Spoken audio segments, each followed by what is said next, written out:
ಎಲ್ಲ ನನ್ನ ಆತ್ಮೀಯ ರೈತ ಬಂದವರಿಗೆ ನಮಸ್ಕಾರಗಳು. ನೀವು ನೋಡ್ತಾ ಇದ್ದೀರಾ ಅಗ್ರಿನೇನಿಸ್ ಯೂಟ್ಯೂಬ್ ಚಾನಲ್.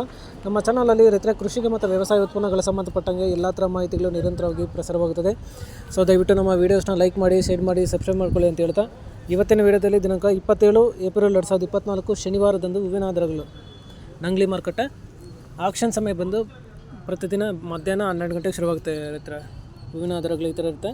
ಚೆಂಡು ಹೂವು ಎಲ್ಲೋ 40 ರಿಂದ 60 ರೂಪಾಯಿ ಕೆಜಿ, ರೆಡ್ 40 ರಿಂದ 70 ರೂಪಾಯಿ ಕೆಜಿ, ಚಾಮಂತಿ ಸೆಂಟೆಲ್ಲೋ ಚಾಮಂತಿ 150 ರಿಂದ 220 ರೂಪಾಯಿ ಕೆಜಿ, ಸೆಂಟ್ ವೈಟ್ ಚಾಮಂತಿ 150 ರಿಂದ 220 ರೂಪಾಯಿ ಕೆಜಿ, ರೋಸು ಮಿರಾಬಲ್ ಬಂದು 100 ರಿಂದ 150 ರೂಪಾಯಿ ಕೆಜಿ ಇರುತ್ತೆ. ಸೊ ಇವು ಬಂದು ಹೂವಿನ ದರಗಳು ನಂಗ್ಲಿ ಮಾರುಕಟ್ಟೆ. ಆಕ್ಷನ್ ಸಮಯ ಬಂದು ಪ್ರತಿದಿನ ಮಧ್ಯಾಹ್ನ 12 ಗಂಟೆಗೆ ಶುರುವಾಗುತ್ತೆ ಇರುತ್ತೆ.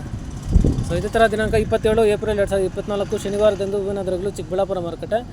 ಆಕ್ಷನ್ ಸಮಯ ಬಂದು ಪ್ರತಿದಿನ ಬೆಳಗ್ಗೆ 8 ಗಂಟೆಗೆ ಶುರುವಾಗುತ್ತೆ ಇರುತ್ತೆ. ಹೂವಿನ ದರಗಳು ಈ ಥರ ಇರುತ್ತೆ. ಚೆಂಡು ಹೂವು ಎಲ್ಲೋ 30 ರಿಂದ 120 ರೂಪಾಯಿ ಕೆಜಿ, ರೆಡ್ಡು 30 ರಿಂದ 130 ರೂಪಾಯಿ ಕೆಜಿ, ರೋಸು ಮಿರಾಬಲ್ ಬಂದು 80 ರಿಂದ 150 160 ರೂಪಾಯಿ ಕೆಜಿ ಇರುತ್ತೆ. ಚಾಮಂತಿ ಸೆಂಟೆಲ್ಲೋ ಚಾಮಂತಿ 150 ರಿಂದ 300 ರೂಪಾಯಿ ಕೆಜಿ, ಸೆಂಟ್ ವೈಟ್ ಚಾಮಂತಿ 150 ರಿಂದ 300 ರೂಪಾಯಿ ಕೆಜಿ ಇರುತ್ತೆ. ಸೊ ಇವು ಬಂದು ಹೂವಿನ ದರಗಳು ಚಿಕ್ಕಬಳ್ಳಾಪುರ ಮಾರುಕಟ್ಟೆ. ಆಕ್ಷನ್ ಸಮಯ ಬಂದು ಪ್ರತಿದಿನ ಬೆಳಗ್ಗೆ 8 ಗಂಟೆಗೆ ಶುರುವಾಗುತ್ತೆ ಇರುತ್ತೆ. ಸೊ ಇದೇ ಥರ ಕೃಷಿಗೆ ಮತ್ತು ವ್ಯವಸಾಯ ಉತ್ಪನ್ನಗಳ ಸಂಬಂಧಪಟ್ಟಂಗೆ ಎಲ್ಲ ಥರ ಮಾಹಿತಿಗಳು ನಮ್ಮ ಚಾನಲಲ್ಲಿ ನಿರಂತರವಾಗಿ ಪ್ರಸಾರವಾಗುತ್ತದೆ. ಸೊ ದಯವಿಟ್ಟು ನಮ್ಮ ವೀಡಿಯೋಸ್ನ ಲೈಕ್ ಮಾಡಿ, ಶೇರ್ ಮಾಡಿ, ಸಬ್ಸ್ಕ್ರೈಬ್ ಮಾಡ್ಕೊಳ್ಳಿ ಅಂತ ಹೇಳ್ತಾ ಇವತ್ತಿನ ವೀಡಿಯೋನ ಮುಗಿಸ್ತಾ ಇದ್ದೀನಿ. Thank you.